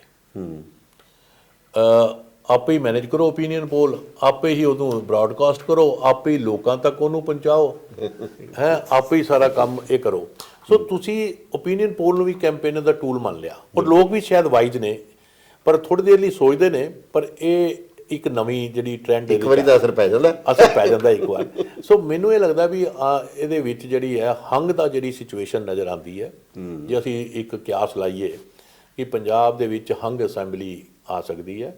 ਔਰ ਦੂਜੀ ਗੱਲ ਹੈ ਕਿ ਤਿੰਨੋਂ ਪਾਰਟੀਆਂ ਜਿਹੜੀਆਂ ਨੇ, ਜੇ ਕੋਈ ਇਹ ਸੋਚ ਲਵੇ ਕਿ ਇੱਕ ਪਿੱਛੇ ਹੈ ਜਾਂ ਦੋ ਅੱਗੇ ਨੇ, ਕੋਈ ਇਹੋ ਜਿਹੀ ਗੱਲ ਹੈ, ਮੈਨੂੰ ਲੱਗਦਾ ਵੀ ਬੜਾ ਔਖਾ ਕੰਮ ਹੋਏਗਾ ਇਹ। ਤਿੰਨੋਂ ਪਾਰਟੀਆਂ ਕੰਟੈਸਟ ਨੇ। ਔਰ ਜੇ ਮੈਂ ਇੱਕ ਥੋੜ੍ਹਾ ਜਿਹਾ ਪੋਲੀਟੀਕਲ ਐਡਵੈਂਚਰ ਕਰ ਲਵਾਂ ਇਹ ਕਹਿਣ ਦੀ ਕਿ ਕਾਂਗਰਸ ਪਾਰਟੀ ਜਿਹੜੀ ਹੈਗੀ ਹੈ, ਜੇ ਇਹਨਾਂ ਨੇ ਆਪਣੇ ਆਪ ਨੂੰ ਲੈਸਨ ਨਹੀਂ ਲਏ ਤੇ ਕਾਂਗਰਸ ਪਾਰਟੀ ਦਾ ਵੱਡਾ ਨੁਕਸਾਨ ਇਸ ਵੇਲੇ ਇਸ ਇਲੈਕਸ਼ਨ 'ਚ ਹੋ ਸਕਦਾ ਹੈ। ਔਰ ਕਿਉਂਕਿ 77 ਸੀਟਾਂ ਜਾਂ ਕਾਫੀ ਸੀਟਾਂ ਸੀਗੀਆਂ ਤੇ ਇਹ ਉਹ ਤੋਂ ਕਾਫੀ ਥੱਲੇ ਆ ਸਕਦੇ ਨੇ। ਔਰ ਉਹਦੇ ਨਾਲ ਨਾਲ ਜਿਹੜੀ ਮੈਨੂੰ ਇੱਕ ਗੱਲ ਹੋਰ ਸਮਝ ਆ ਰਹੀ ਹੈ ਕਿ ਜਿਸ ਤਰ੍ਹਾਂ ਓਪੀਨੀਅਨ ਪੋਲ ਜਿਹੜੇ ਕਿ ਕੈਂਪੇਨ ਦਾ ਹਿੱਸਾ ਹੈਗੇ ਨੇ, ਉਹਨਾਂ ਸਾਰਿਆਂ ਦੇ ਵਿੱਚ ਇਹ ਦਿਖਾਇਆ ਗਿਆ ਵੀ ਅਕਾਲੀ ਪਾਰਟੀ ਸਾਡੇ ਨਾਲ ਪਿੱਛੇ ਹੈ। ਮੈਨੂੰ ਲੱਗਦਾ ਨਹੀਂ ਕਿ ਵੀ ਇੰਨੀ ਕੁ ਪਿੱਛੇ ਹੈ। ਹਾਂ, ਉਹ ਕੰਟੈਸਟ ਹੈਗੇ ਨੇ, ਬਿਲਕੁਲ ਉਹਨਾਂ ਦਾ ਇੱਕ ਆਪਣਾ ਮੁਕਾਮ ਹੈ। ਉਹਦੇ ਬਾਰੇ ਇਹ ਸੋਚਣਾ ਸ਼ਾਇਦ ਗਲਤ ਹੋਏਗਾ। ਔਰ ਇਹਦੇ ਨਾਲ ਜੁੜੀ ਗੱਲ ਇਹ ਕਹਿਦਾ ਵੀ ਹੁਣ ਜਿਹੜੀ ਤੁਸੀਂ ਗੱਲ ਪੁੱਛੀ ਸੀ ਪੋਸਟ ਇਲੈਕਸ਼ਨ ਅਲਾਇੰਸ, ਕੋਈ ਵੀ ਅਲਾਇੰਸ ਬਣੇ, ਅਕਾਲੀ ਪਾਰਟੀ ਇੱਕੋ ਪਾਰਟੀ ਹੈ ਜਿਹਦੇ ਨਾਲ ਆਮ ਆਦਮੀ ਪਾਰਟੀ ਵੀ ਚੱਲ ਸਕਦੀ ਹੈ, ਭਾਰਤੀ ਜਨਤਾ ਪਾਰਟੀ ਵੀ ਚੱਲ ਸਕਦੀ ਹੈ। ਔਰ ਮੈਂ ਤੁਹਾਨੂੰ ਇੱਕ ਗੱਲ ਕਹਾਂ, ਈਵਨ ਕਾਂਗਰਸ ਦੇ ਨਾਲ ਵੀ ਅਲਾਇੰਸ ਹੋ ਸਕਦੀ ਹੈ। ਜੇ ਸ਼ਿਵ ਸੈਨਾ ਤੇ ਕਾਂਗਰਸ ਮਿਲ ਸਕਦੇ ਨੇ ਤੇ ਇਹਨਾਂ ਨੂੰ ਆਪਸ 'ਚ ਕੋਈ ਮਿਲਣ ਨੂੰ ਇਤਰਾਜ਼ ਨਹੀਂ ਹੋਏਗਾ। ਇਹ ਅੱਜ ਕੱਲ੍ਹ ਦੀ ਰਾਜਨੀਤੀ ਦੀ ਇੱਕ ਰਿਐਲਿਟੀ ਹੈ, ਨਾ ਕਿ ਮੇਰੀ ਇਹ ਸੋਚ ਹੈ। ਇਸ ਰਿਐਲਿਟੀ ਨੂੰ ਸਿਰਫ ਡਿਸਕ੍ਰਾਈਬ ਕਰ ਰਹੇ ਹਾਂ ਕਿ ਵੀ ਉਹਦੇ 'ਚ ਹੁਣ ਬਾਉਂਡਰੀਆਂ ਨਹੀਂ ਰਹੀਆਂ, ਹੱਦਾਂ ਨਹੀਂ ਹੈਗੀਆਂ। ਹਾਂ, ਹੱਦਾਂ ਨਹੀਂ ਹੈਗੀਆਂ। ਹੁਣ ਕੋਈ ਉਹਦੇ 'ਚ ਸੋਚ ਵਿਚਾਰ ਜਾਂ ਆਈਡੀਓਲੋਜੀ ਦੇ ਬੈਰੀਅਰ ਨਹੀਂ ਹੈਗੇ, ਕੋਈ ਫਿਲਟਰ ਨਹੀਂ ਲੱਗੇ ਹੋਏ। ਸੋ ਮੈਨੂੰ ਲੱਗਦਾ ਵੀ ਇਹ ਵੀ ਤੁਸੀਂ ਤਿਆਰ ਰਹੋ, ਇੱਦਾਂ ਦੀ ਵੀ ਕੋਈ ਅਲਾਇੰਸ ਜਿਹੜੀ ਹੈ ਹੋ ਸਕਦੀ ਹੈ। ਕੁਝ ਵੀ ਹੋ ਸਕਦਾ, ਕੁਝ ਵੀ ਹੋ ਸਕਦਾ। ਸਰਕਾਰ ਤੁਹਾਨੂੰ ਜ਼ਰੂਰ ਮਿਲੇਗੀ, ਕਿਹੋ ਜਿਹੀ ਮਿਲੇਗੀ, ਕਿਹੋ ਜਿਹੀ ਮਿਲੇਗੀ ਇਹ ਨਹੀਂ, ਔਰ ਉਹ ਕੀ ਕੰਮ ਕਰੇਗੀ ਇਹਦੇ ਬਾਰੇ ਸੋਚਦੇ ਰਹੋ, ਚਿੰਤਾ ਕਰਦੇ ਰਹੋ, ਲੋਕਾਂ ਨੂੰ ਮਿਲਦੇ ਰਹੋ।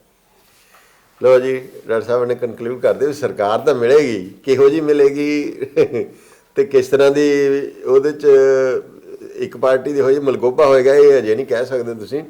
ਤੇ ਜਿਹੜੇ ਬੇਸਿਕ ਮੁੱਦੇ ਨੇ ਉਹਨਾਂ ਨੂੰ ਉਹ ਐਡਰੈਸ ਹੋਣਗੇ ਕਿ ਨਹੀਂ, ਇਹ ਵੀ ਵੱਡਾ ਸਵਾਲ ਆ। ਇਲੈਕਸ਼ਨ ਦੇ ਚੋਣ ਤੇ ਕੰਪੇਨ 'ਚ ਜਾਂ ਚੋਣ ਦੇ ਮਾਹੌਲ 'ਚ ਇਸ 'ਚ ਤਾਂ ਨਹੀਂ ਹੋ ਨਹੀਂ ਰਹੇ। ਉਹ ਬਾਅਦ 'ਚ ਜਿਹੜੀ ਕੋਈ ਸਰਕਾਰ ਬਣੇਗੀ ਉਹਨਾਂ ਮੁੱਦਿਆਂ ਨੂੰ ਐਡਰੈਸ ਕਰੇਗੀ ਕਿ ਨਹੀਂ, ਇਹ ਸਮਾਂ ਹੀ ਦੱਸੇਗਾ ਤੇ ਚੋਣ ਨਤੀਜੇ ਹੀ ਦੱਸਣਗੇ।